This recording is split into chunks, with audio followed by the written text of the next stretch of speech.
This game shows why bishops are better than knights and why having a lot of space is a lot of fun.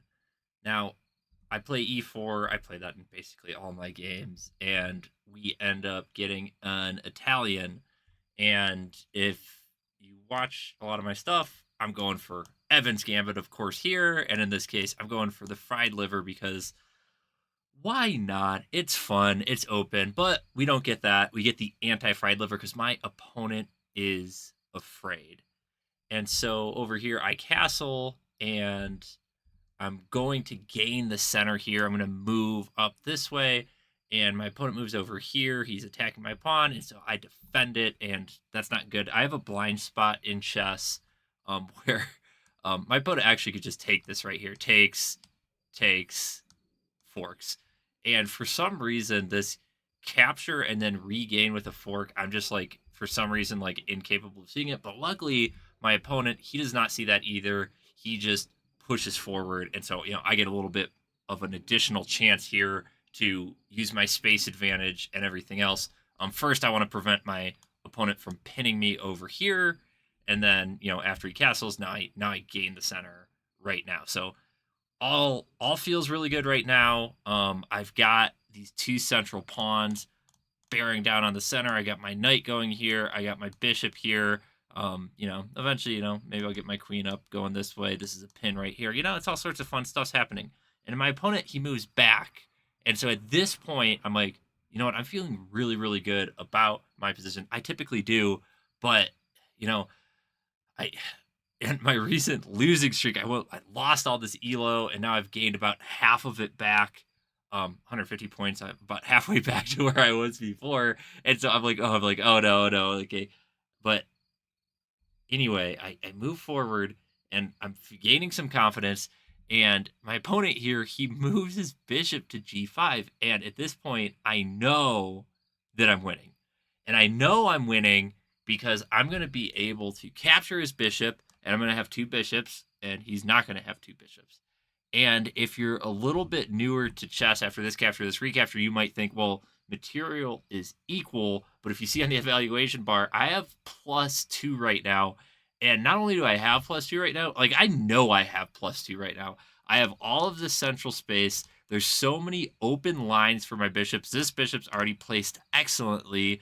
This bishop, he's going to be able to get in here pretty soon.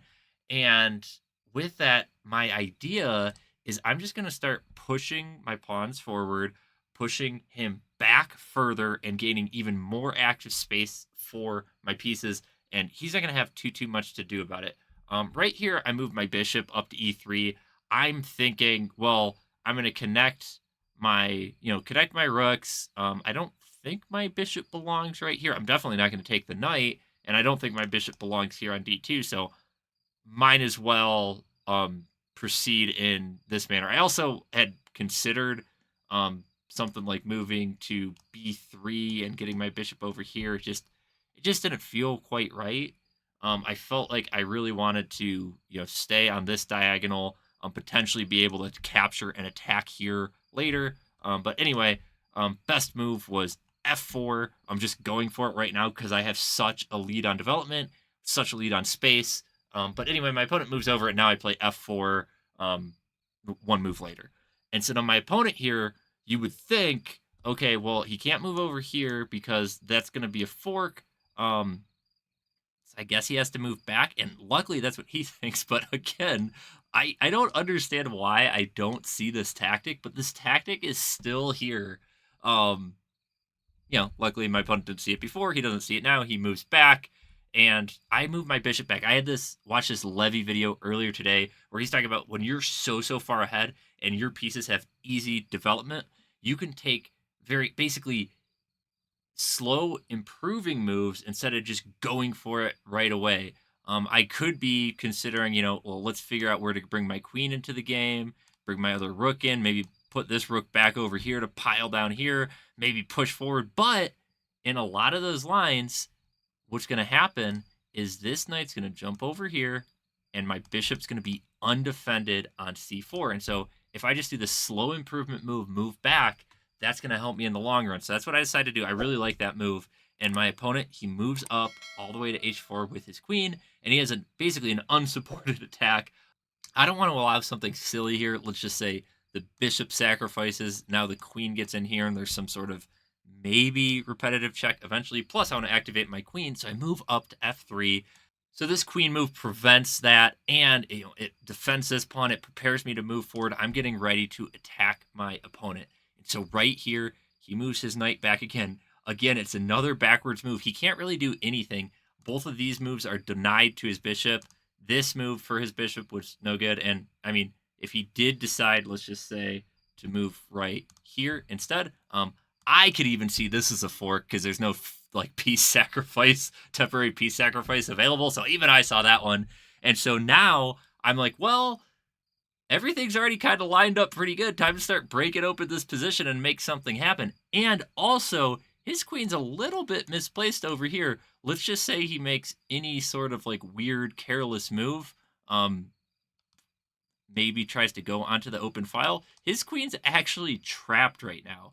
And so that's really the main threat of e5 immediately. On my opponent, he doesn't fall for that. He's a good player. And so we trade once. Now he brings his bishop forward. He's attacking my bishop, and he's giving his queen an escape direction. So naturally, I attack his queen, and he moves back. And I had moved earlier. I had moved f4.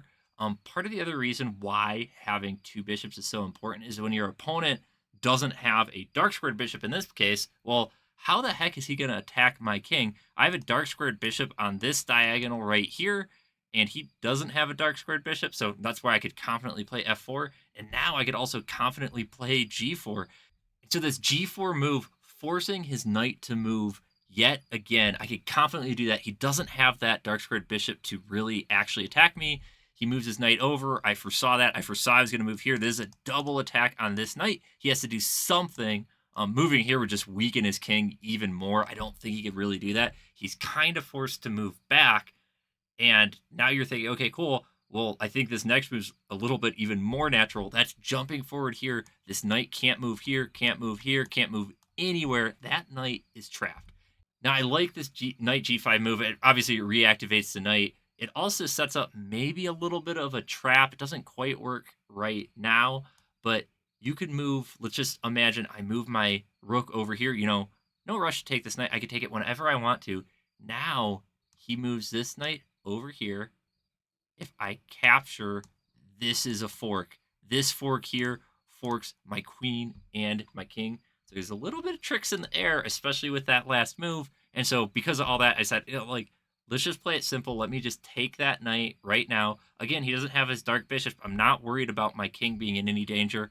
Again, now with that rook being opened up, I have to defend this square. Maybe there's a little bit more active ways to play. The computer liked that move for some reason. I thought that was kind of weird because, I want to stay on this diagonal. I want to keep that king stuck in the corner. My opponent naturally says, okay, well, enough of this. Let me at least relieve some of the pressure. And now let's just keep pushing forward with those pawns. That's why having space, having both these bishops, it's just so powerful. And I move all the way forward here, maybe a little bit premature, but what I figure is captures and captures, and now check and check. And, if these things move, I mean, there's just a lot of pressure. So my opponent feels the need to capture and recapture. So this recapture may be a little bit premature. Interestingly enough, the computer wanted this e6 move to dislodge the knight, and then I get to grab it. Instead of that, I'm just getting back from work. I'm just getting off the train. I want to keep the time pressure up, so I do grab that. He recaptures. I take this check. I'm pinning the knight to the queen. I'm like, okay, cool. That's pretty fun. And I do see that this is a check. So this is a potential discovered attack right here, but it's a check right now. My opponent, he moves over. And now I try to set up a bit of a trick. And again, I'm just getting off the train right now. And I'm thinking, okay, cool. He's thinking, great, that's a check. I'm going to pick up your queen. But take, recapture. And now when he takes my queen, it's defended here. And I make a big mistake right here. I kind of rush this a little bit too much. I needed to take 30 seconds right here. I'm sure you could see the best continuation, but of course it's to grab this rook with check and then to recapture the queen. I'm up by a full rook at that point. Pretty straightforward, but instead of that, I kind of rush over here, and at this point, I'm like, oh, I totally messed this up. And so I'm like, okay, well, don't panic. I still have two pieces for the rook, and my opponent's up a pawn, but I mean, I have this passed pawn. Let me get my rook right behind it. My opponent also has 30 seconds left, so I should at the very least be able to flag him. I jump that forward. I jump up over here, and I'm pushing forward. I'm trying to keep pressure up on the clock. And it was right about here. My phone battery's at 5%, and my screen goes from backlit to not backlit, and it is sunny outside. And so I'm like, oh my gosh. So I'm trying to see what moves are happening. I don't realize quite when it's my move, so I'm burning a little bit of time as I'm figuring out when it's my move, trying to squint at the little tiny screen on my phone, trying to keep my time pressure up.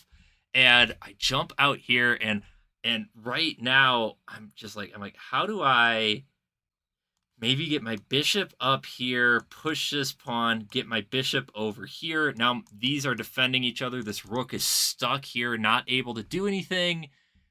That's kind of where my thought line is going. I didn't see my opponent move this at first, so I lost about a third of my time because I didn't see that pawn push because I wasn't expecting it.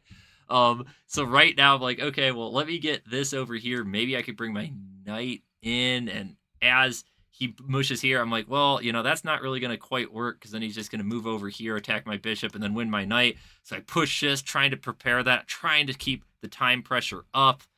And right here, the king moves over, and I'm like, okay, 10 seconds, time to just try to flag this guy. I push forward this move here. I grab a couple of checks, move my bishop back, pre-move that, and I was able to win this on time. Definitely a bit sloppy at the end, and really sloppy. I missed that. I don't know if I would call this an obvious tactic, but I had like the pre-work and then just totally screwed it up at the end. But anyway, super happy to win that. Bishops are just better than knights, especially at the beginning and middle game, because right here I could confidently move to f4 because I don't need to defend my king on the dark squares. It's already defended by this dark squared bishop.